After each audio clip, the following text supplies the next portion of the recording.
Namo Vishnupadaya Krishna Prestaya Bhutale Srimate Bhaktivedanta Swami Iti Namine Namo Vishnupadaya Krishna Prestaya Bhutale Srimate Bhaktivedanta Swami Iti Namine Namaste Saraswati Deve Gauramani Pracharine Nirvishesha Sunyavadi Paschatya Deshatarine Namaste Saraswati Deve Gauramani Pracharine Nirvishesha Sunyavadi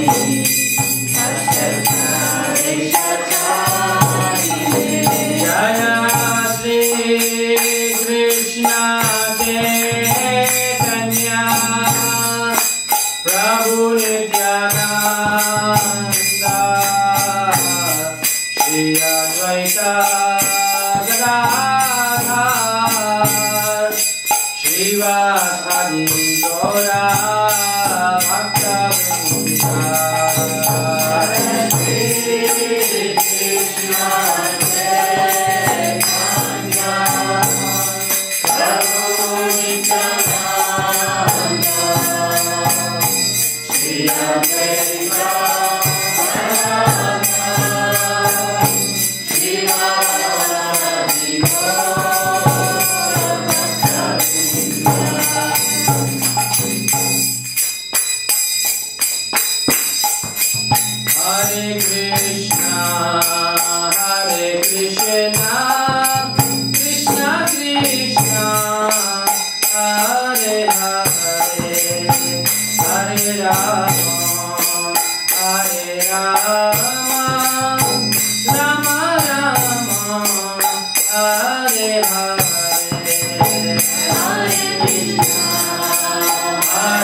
Jai Ho Vishnupada Paramahansa Parivachakacharya Stotara Sadasya Srimad Divine Grace Srila A.C. Bhaktivedanta Swami Srila Prabhupada ki Ananta Koti Vaishnava Vrinda ki Namacharya Srila Haridas Thakur ki Prem se kaho Sri Krishna Chaitanya Prabhu Nityananda Sri Advaita Gadadhar Shivasadi Gaura Bhaktivedanta ki Shri Shri Radha Krishna Gop Gopinath Shyama Kunda Radha Kunda Giri Govardhan ki Brajabhumi Vrindavan Dham ki Mayapur Navdvip Dham ki पुरुषोत्तम क्षेत्र से जगन्नाथपुरी धाम की गंगा मैया जमुना मैया की भक्ति देवी तुलसी महारानी की समवेद गौर भक्त वृंद की निताय गौर Premanandi all glorious assembled devotees all glorious assembled devotees all glorious assembled devotees all glories to Shri Guru and Shri Gauranga.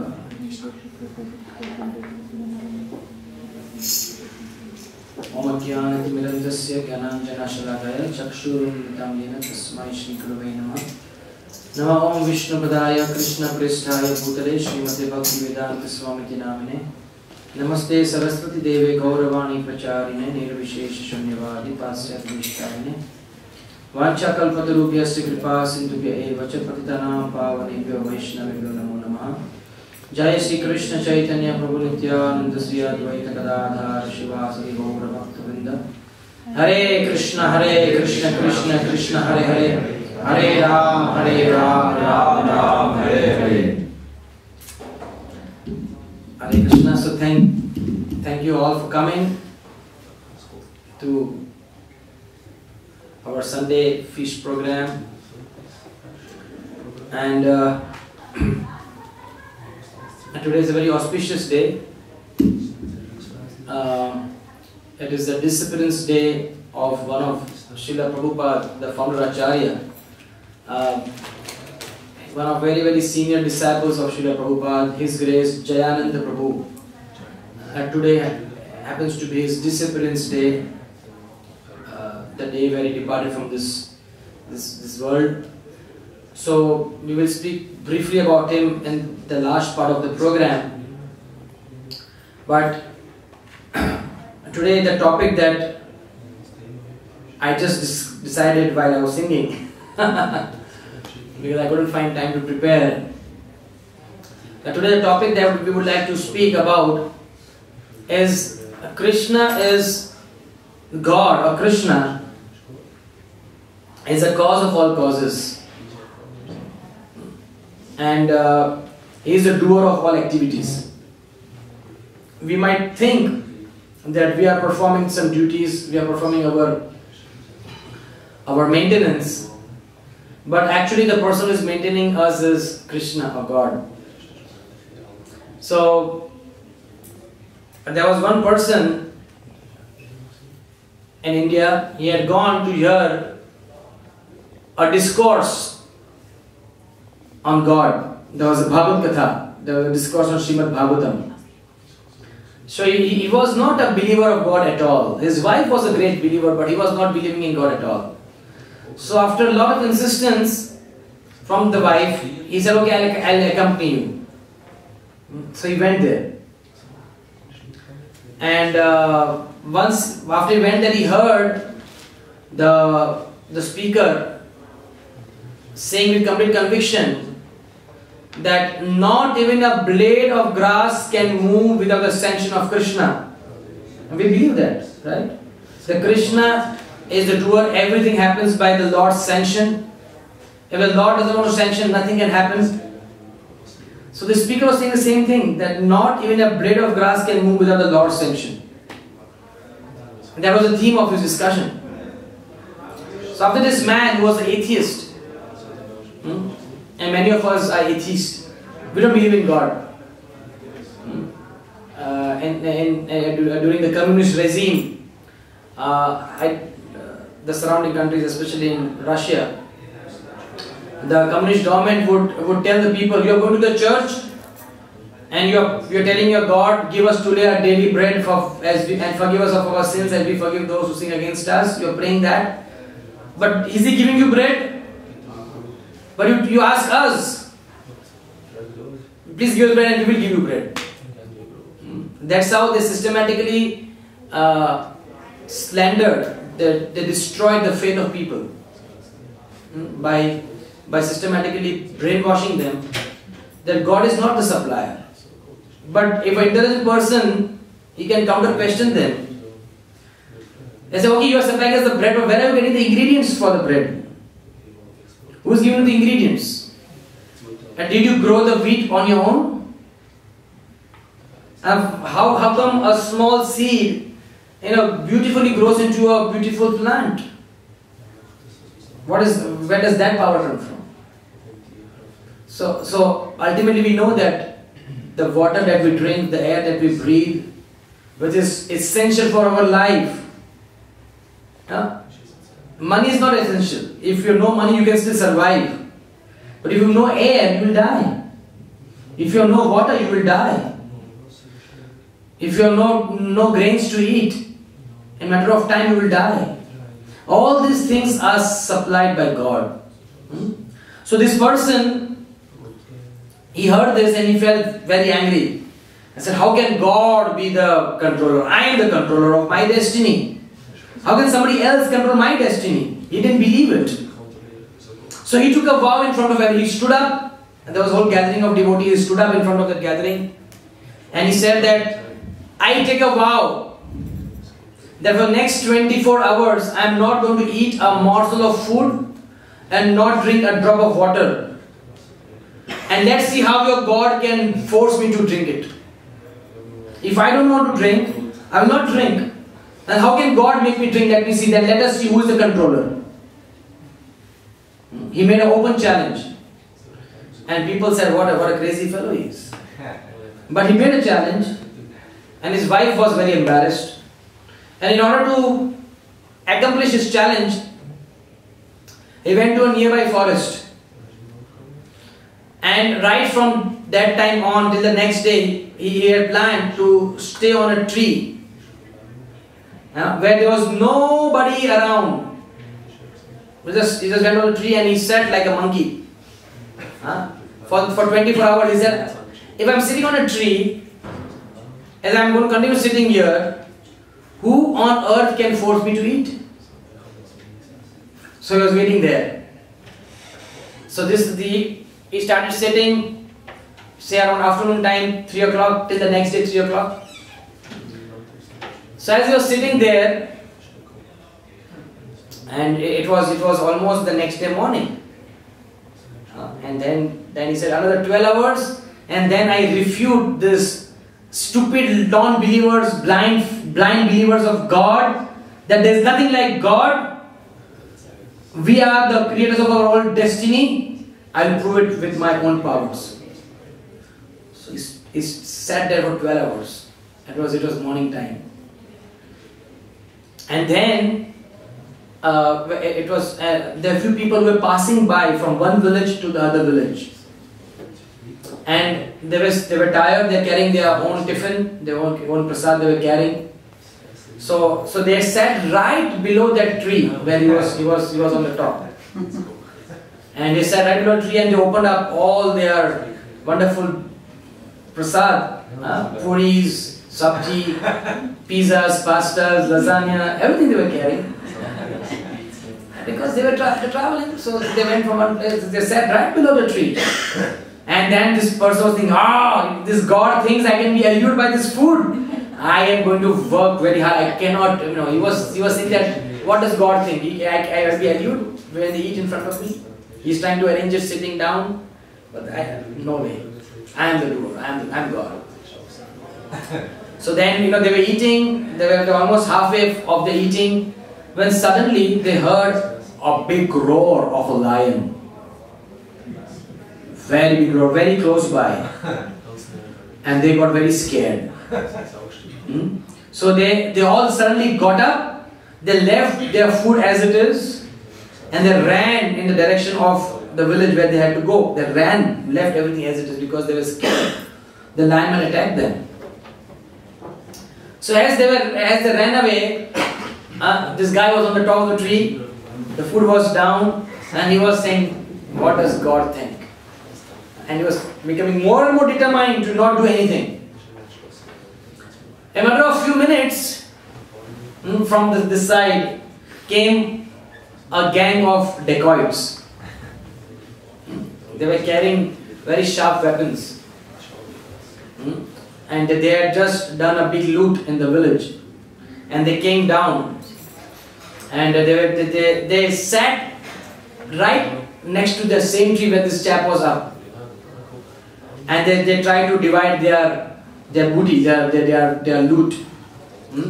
But they were very hungry also. And they had no food. So they were looking around and they saw just nearby there was this whole food line. There was pizzas and pastas and sabji and roti and everything. So they said, what is this? What amazing arrangement. That we were hungry and there was this food here for us. But one of the persons said, there seems to be something fishy.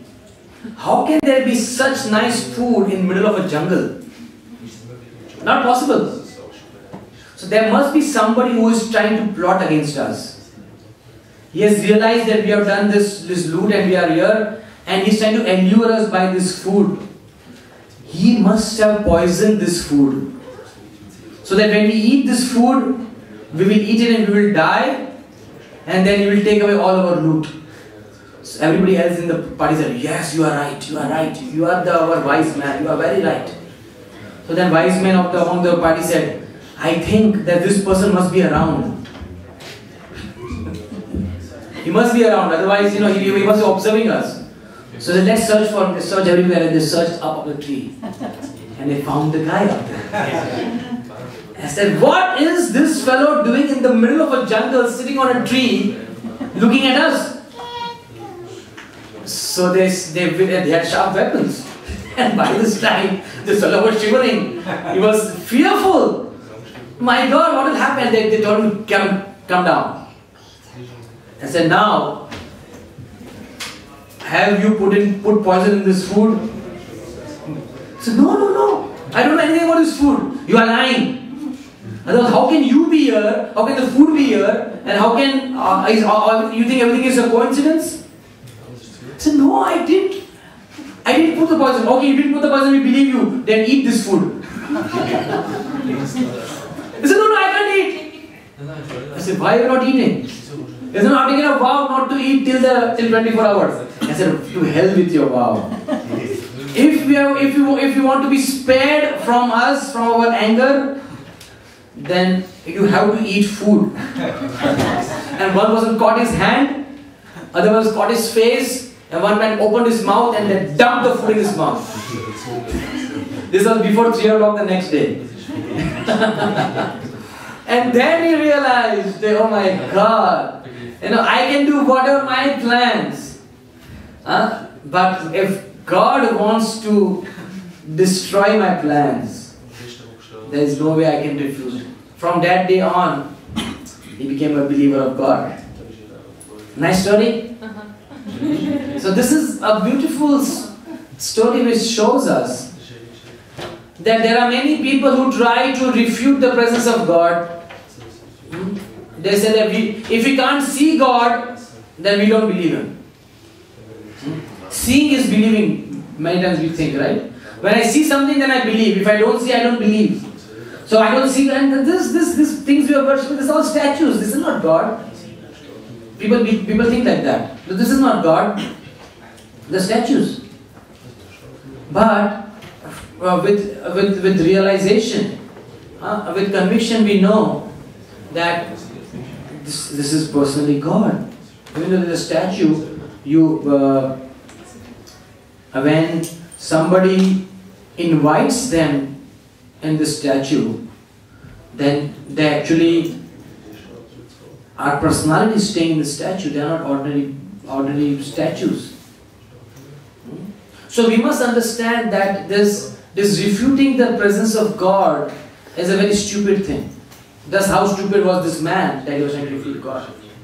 And to justify that these deities are not ordinary forms, but they are personalities. They are beautiful stories in the Shastras, which show and which help us have faith that these are not deities, they are personalities. And I like to narrate one or two of these beautiful stories so that we understand that these murtis, this is not idol worship, but this is God's worship. We are not worshipping some idol, but we are worshipping God. Because God is present everywhere. God is present everywhere. Then people say, if God is present everywhere, then why we need to have deities for worshipping God? If He is everywhere, then we worship everywhere. Then we just take a arti and they do everywhere. He's here, we can do arti anywhere. But as the Shastras explain, that there are so many boxes in this world. So many boxes. But there's a particular box which if you put your letter in that box, that letter will go to the right person, because that is official box appointed by the postal department, and letters from this box will go to other places. And you can't just put any box on the road, you put a letter and expect the letter to go. Isn't it? It has to be in a proper appointed box. Do you have letter boxes here? You have it, right? I mean, because I'm not sure. So you have to put a letter. Nowadays, of course, hardly anybody uses letters. Everything is on email. So there's not much. And whatever little business is happening is all by couriers. I mean, many courier services. But still, we used to have these letter boxes where you put letter and letter will go to your near and dear ones, but it has to go to a particular box. Right? Similarly, when God is everywhere, but when you offer worship to this form which is designated, where the pure devotee has invited the Lord, then that worship goes to God. Just like a letter put in an official designated box will go to the right spot and not any other box. So there was a beautiful story which is mentioned in the Chaitanya Charitamrita. There were two Brahmanas, and they both were great devotees of the Lord. One was the old Brahmana, and other was a young Brahmana. And both were great devotees, and devotees naturally like to go to Vrindavan. I don't know whether you are aware. Vrindavan is a place in India where Lord Krishna appeared 5,000 years ago. And He performed wonderful pastimes, and the places are still there. Where Krishna was born, where Krishna did his childhood pastimes of playing with his friends, and where Krishna's kingdom called Dwarka, that place is still there in India. We can visit those places. So devotees naturally want to go to places where God has performed his pastimes. So these two Brahmanas, they said, let's go to Vrindavan. And the old man said, well, I can't go alone, so I'm happy that I get your company, let's go together. Because devotees, they like to go in company, so they can discuss about Krishna Katha while they are going together. They can talk about Krishna, they can share their experience about Krishna. So these two Brahmanas, they went and they reached Vrindavan. And in the olden times, there was no flights, there was no cars, everything was by walking. So they walked, and they were staying in the eastern part of India, and Vrindavan is in the northern part. So it takes a couple of days to walk from east to the north. It took a couple of days, they reached Vrindavan, and they were going to all the holy places of Vrindavan one after another. And the old Brahman was so happy. He was so happy that, this young Brahman is serving me so nicely, he's taking good care of me, he's showing me all the places so wonderfully. So when they came in front of a particular deity of Gopal, Gopal means one who is expert in taking care of cows. Go means cows and Pal means protector. One who protects the cows. Our whole culture is nothing but depend upon cow protection. That we protect the cows help us in farming, we use the cow dung for... I went to St. Gallen, and there we were seeing huge fields where everybody was spraying cow dung, and we could smell cow dung in Switzerland, which was very nice. I was very happy to smell cow dung in Switzerland. I was not expecting it, but it is so wonderful. that we are using cow dung to spray on the crops, so the crops grow very nicely. Because cow, every product of the cow is worshipable, because cow is our mother. She is one of the 7 mothers that we have. And cow, the milk, the cow urine, the cow dung, these are all nectars from the cow. The panchagavya, the 5 types of nectars that come from the cow. Doodh, there's milk, dahi, cow dung, cow urine. So these are the 5 nectars which come from the cow, and cow is worshipable. So Krishna is called Gopal, and they were in front of this deity of Gopal. And this old Brahmana, he said that, oh my dear young Brahmana, I am so very happy with your service. The moment we reach back to our town where we really stay, I promise you, in front of this beautiful deity, I promise that the deity is the witness that I will give my daughter in marriage to you. Of course, the young Brahmana was not doing service because he wanted a daughter in marriage. He was not doing service because he was wanting to do Vaishnava Seva. But the old Brahmana was so happy. He said, I will give my daughter in marriage to you. So the young Brahmana said, okay, thank you. If you so desire, I will be happy to accept your daughter as my wife. It will be nice. So then they finished their journey. They reached home back to East India. And when they reached there, the young Brahmana was waiting. It took weeks. Couple of weeks passed by, and there was no news from the old Brahmana.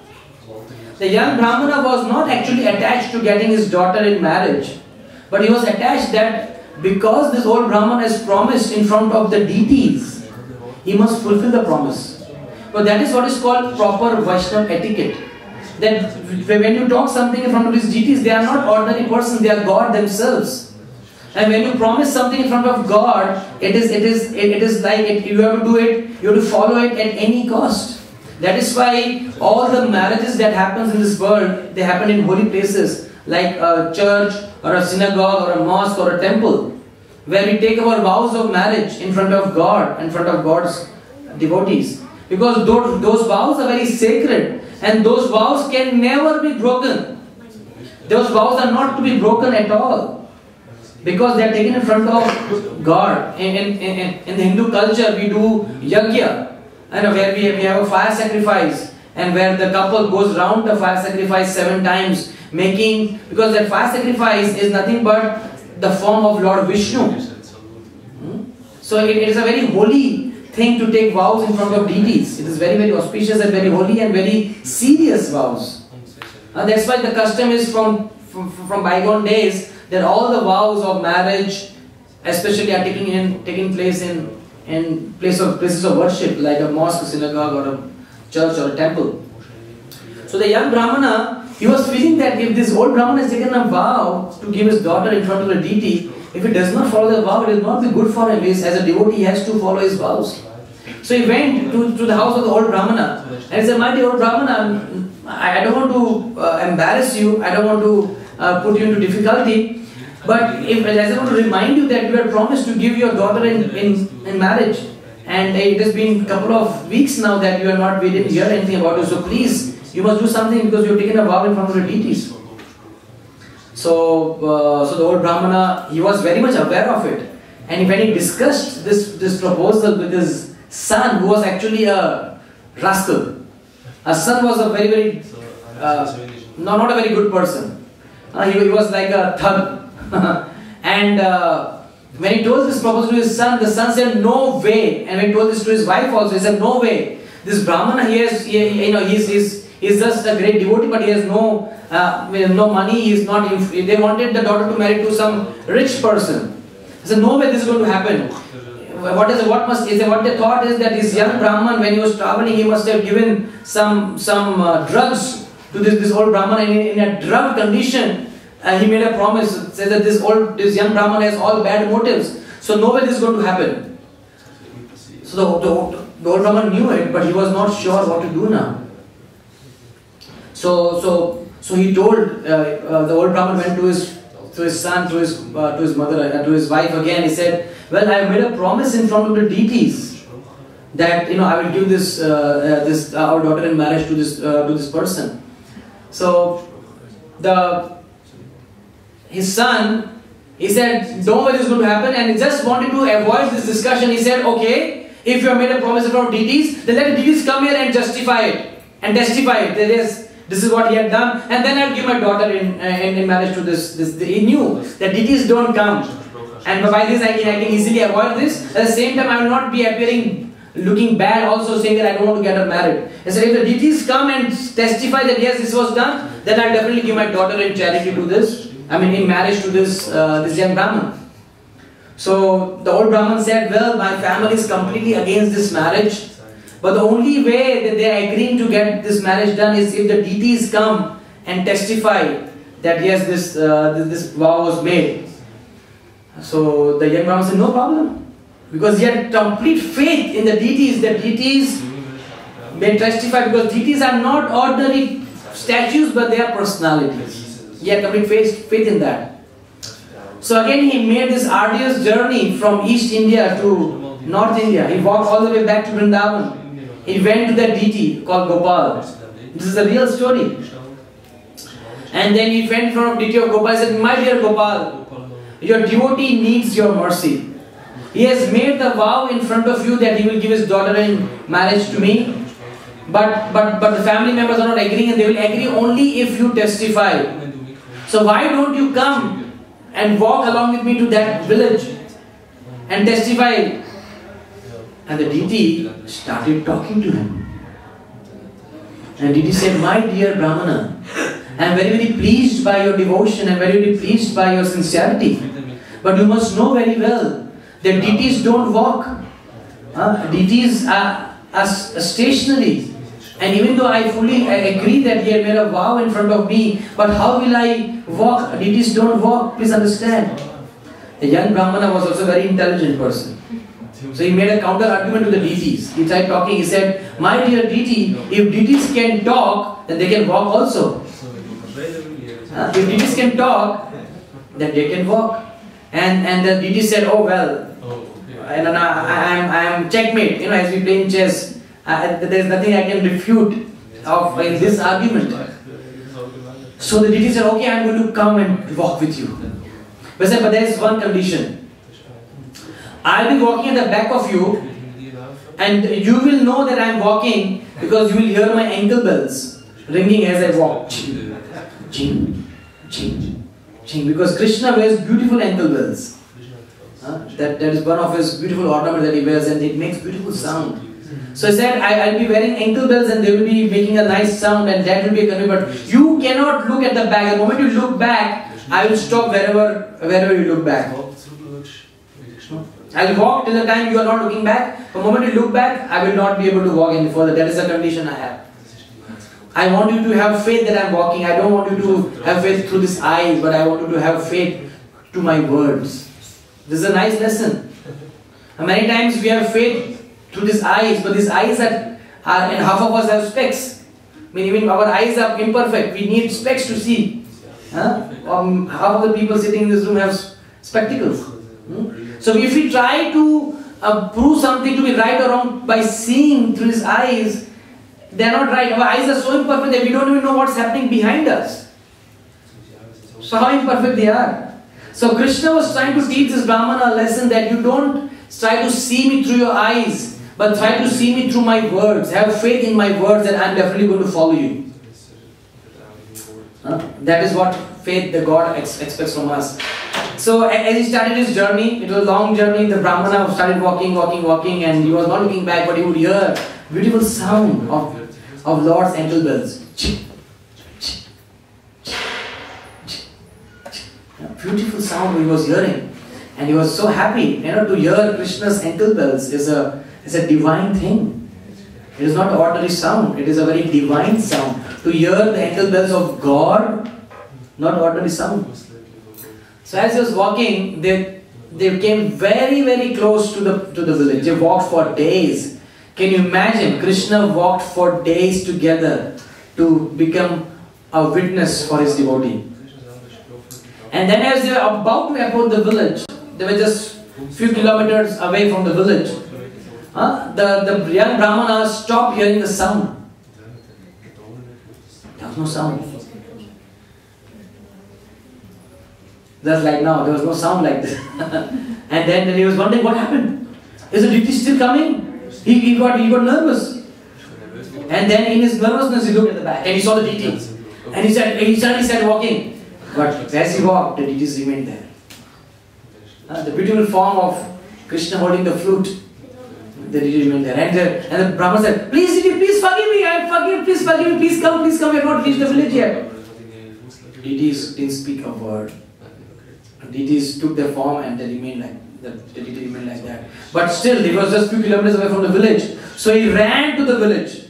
And he told that all of you villagers, please come. You knew there was no deity here, but now you see the deity. The deity has personally walked from Vrindavan to come to this place to witness, to give a witness that yes, this Brahman had given a vow of giving the daughter in charity to me. So all the villagers came and they saw, oh my God. They knew there was no deity in this place, and now there's a beautiful deity manifested in front of everybody's eyes. And the most beautiful part of this deity was the ankle bells. They were so prominently visible, and they were so beautiful to see. And then everybody realized that this deity is justifying and testifying that the vow was made, and that's how the daughter was given to this younger Brahmana. So from this beautiful story, very sweet, enchanting story, Chaitanya Mahaprabhu told this story to his devotees when he was traveling. And through this story he was trying to establish the fact that Pratima nahi tumi shakshat vrajendra nandana. He was saying that this is not a Pratima, this is not a statue, but this is Shakshat, this is Swayam, personally, Vrajendra Nandana, this is personally Krishna himself manifesting in this deity. So when you are offering your love and worship to this deity, Krishna is personally present in this deity. So deity worship is a very, very high level of worship. There's another beautiful story. There's a story about a devotee named Mukunda Sarkar and Raghunandan. There were two great devotees. This story, of course, the story which I mentioned to you happened thousands of years ago. But this, and by the way, this deity of Gopal is now known as Shakshi Gopal or Witness Gopal. And the deity, if you go even now to Jagannath Puri, before you enter Jagannath Puri, that deity is still present in the same village. You can see that deity even now present and have darshan of the deity. So those who are going to India, please make a point to visit this beautiful deity of Shakshi Gopal. So, this story which I am about to mention is a story which happened just 500 years ago, very recently. This is in India. So there was a devotee named Mukunda Sarkar and his son named Raghunandan. Mukunda Sarkar was a doctor. He was a great devotee of Lord Chaitanya, a great devotee of Krishna, and he was a doctor of the king of Bengal. He was a personal doctor of the king. So he would stay in a place called Shrikhanda, which is even now present in Bengal. He would stay in Shrikhanda, and one day it was time for the bhoga offering to go to the deities. They had a beautiful deity of Gopinath. Gopinath means Lord of all the gopis. Krishna has hundreds of names. There is that Nam, Akari, Baudan, Sarvasaktis. There are hundreds and millions of names that Krishna has based upon the pastime that he performs. And each name has the same potency. Krishna, Rama, Narsingha, Vamana. Tomorrow we are celebrating Narsingha Chaturdashi. Beautiful. I mean, there is another beautiful story of how the deity came in the form from a pillar. from a pillar which is dead matter. Deity appeared from the pillar. Tomorrow we will discuss about this in detail. Please do come for the festival. We can take the details from outside for the festival. So this deity's name was Gopinath, and it was time for the offering to go to Gopinath deity to make the bhoga offering, to offer food and make it prasad. At that time, some messengers came of the king and they said that the king wants to see you, please come and meet the king. So usually the offering was done by Mukunda Sarkar, who was the father. But because he was going, he said, my dear son, you please make offering to the deity. He was a child who was 5-6 years old. He said, please make the offering to the deity and then take the plate back, and then when I'm back, we'll all have lunch together. He said, fine. So Mukunda Sarkar, Raghunandan, he took the plate from his mother and went to the altar. He closed the curtains as they do. You see curtains here? So when the deities are honoring food, they close the curtains because it's a private affair. Deities don't want to be seen when they're eating food. We also don't like people staring at us, right, when you're eating food. So deities are also persons, so they don't like to be seen when they're eating. So they close the curtain. Similarly, Raghunandan closed the curtain. He took the plate in front of the deity and started making the offering, the mantras. Namo Vishnupadaya, Namo Mahavadanyaya Krishna Prempradaya, Namo Brahmane Devaya, Go Brahmanitaya, Jagaditaya Krishna, Govindaya, Namo Nama. He was started making offerings to the deities. And then he stood there. And he said, my dear deity, please eat. And usually the natural understanding is the deities, they don't literally eat the way we and I do eat, that we eat like this and whatever we eat then the plate gets over. But deities, they eat through their eyes. Angani yasya sakalendi avritti manti pashyanti panti kalayanti chiram jaganti.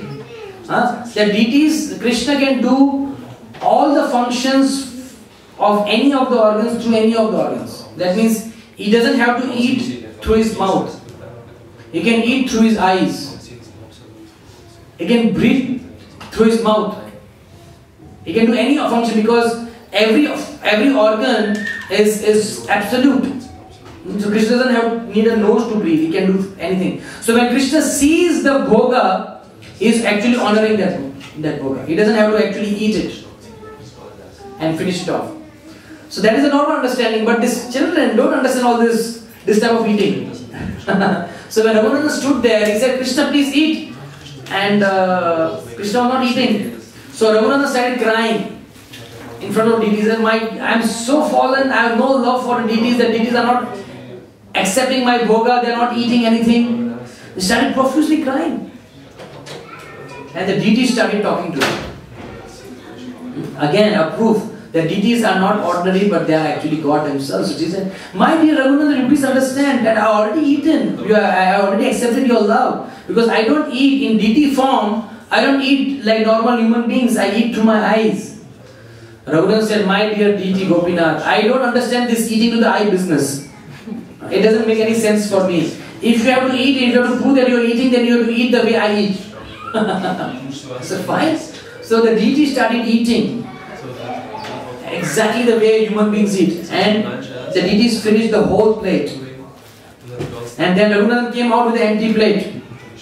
And he gave to his mother, Mother, this offering is done. Thank you very much. The mother said, where is the bhoga? Where is the prasad? I said, well, deities ate it. Now the mother was not sure, didn't realize that her son is a great devotee, so much so that the deities, they are obedient to his instructions. He is a great devotee of the Lord, but mother didn't know his Lord.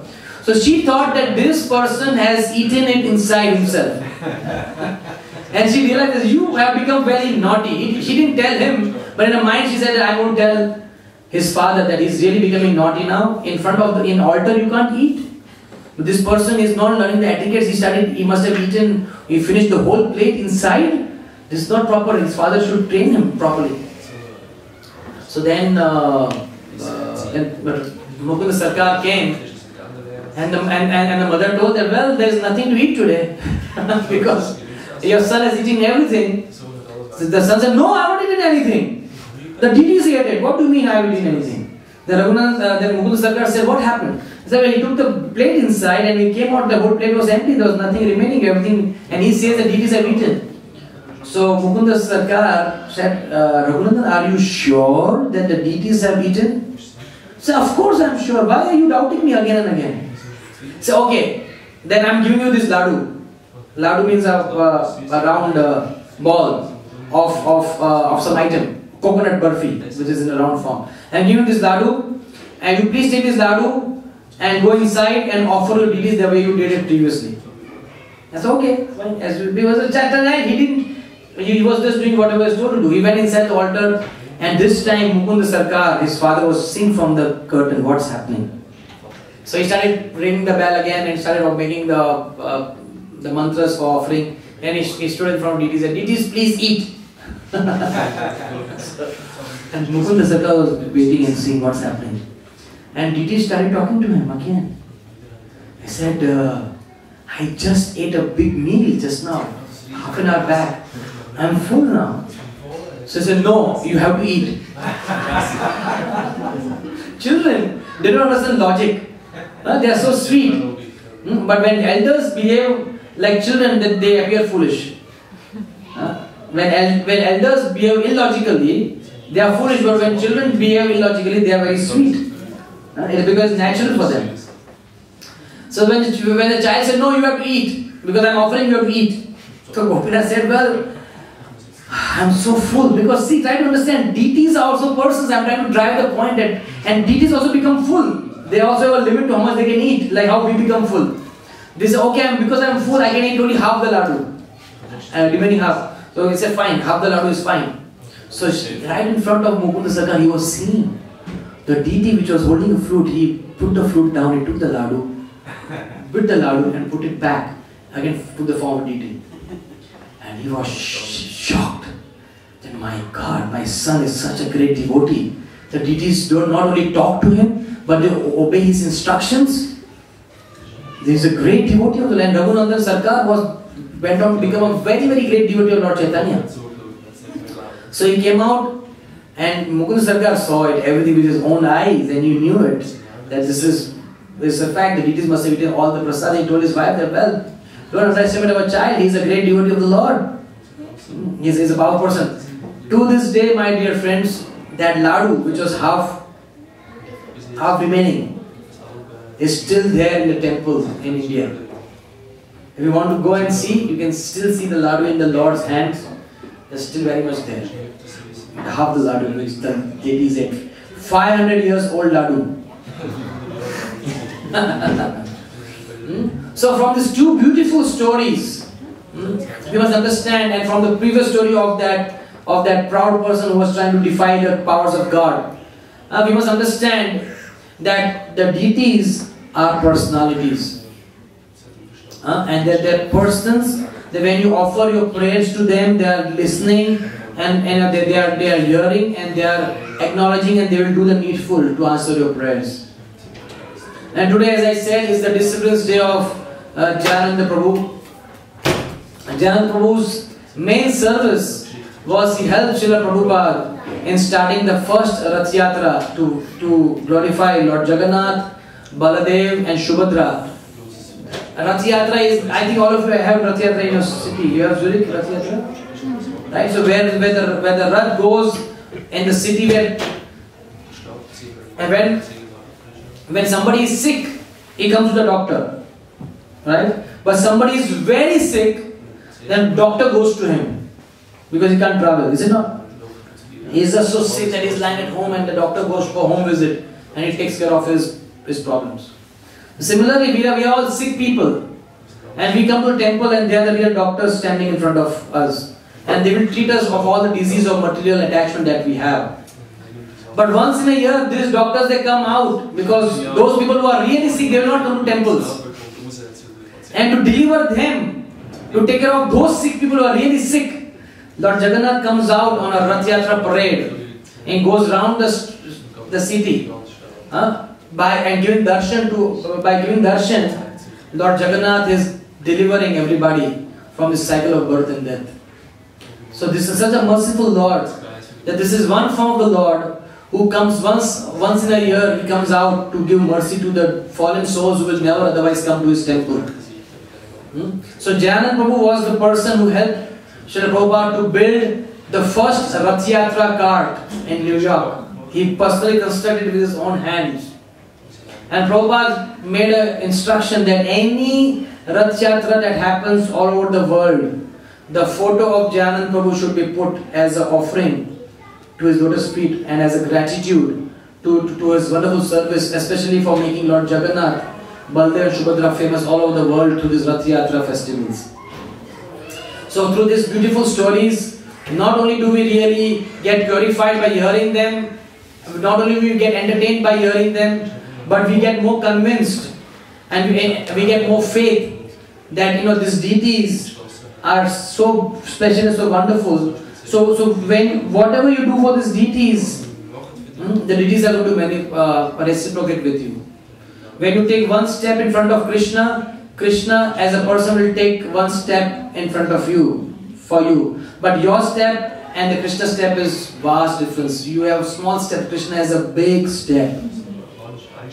Like in the form of Vamanadev, his step was so big that in one step he covered the whole material creation. Then in second step he covered the whole spiritual creation. And the third step, he said, where do I put? Then he put it on the head of Bali Maharaj. That's a beautiful story. Jagannath Subhadra Gaurnitai ki. So the one step of Krishna is very, very large. So we should understand that our purpose of life, along with doing our duties in the world, our businesses, our duties, our jobs and everything, is also that we come not only every Sunday but on a regular basis to offer our respects to these beautiful deities, offer our homage to them, offer our worship to them, make them as our life, our center of our life, make their worship as the center of our worship, make their holy names as the names that we chant every day. And by this, we will slowly purify our hearts and come closer to the God and have a meaningful life. Otherwise, the life that we will lead is simply a unmeaningful life which is going to end in death and when everything is going to be taken away. So if we really put them in the center of our life, then our life has real meaning, then everything that we do has real meaning. Otherwise it is simply many zeros. All our education, all our money, all our prestige, all our bank balance and everything is nothing but many zeros that we are trying to accumulate. 0 plus 0 plus 0 plus 0 plus 0 is what? A big zero. But the moment you put that 1 in front of those zeros, how many number of zeros are there, that much more value will have to your life. And that 1 is Krishna. So if you do not have Krishna, then you have everything else is nothing but a big zero there in your life. But when you put that 1 in front, then all your education, all your prestige, all your bank balance, all your comfort, all your house and all your family members will be that many zeros, and the 1 is that the more the zeros, the more the value to your life.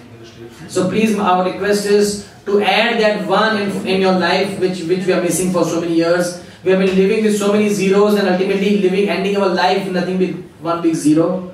So add that one in your life and make your life meaningful by chanting Hare Krishna, Krishna Krishna Krishna, Hare Hare, Hare Ram, Ram Ram, Hare Hare. And Srila Prabhupada said, by chanting Hare Krishna, your life will be sublime and you will be happy. Thank you very much. Hare Krishna. Jagannath Baldev Subhadra Bhagwan ki, Shri Gaur Nitai ki, Nitai Gaura Premanandi.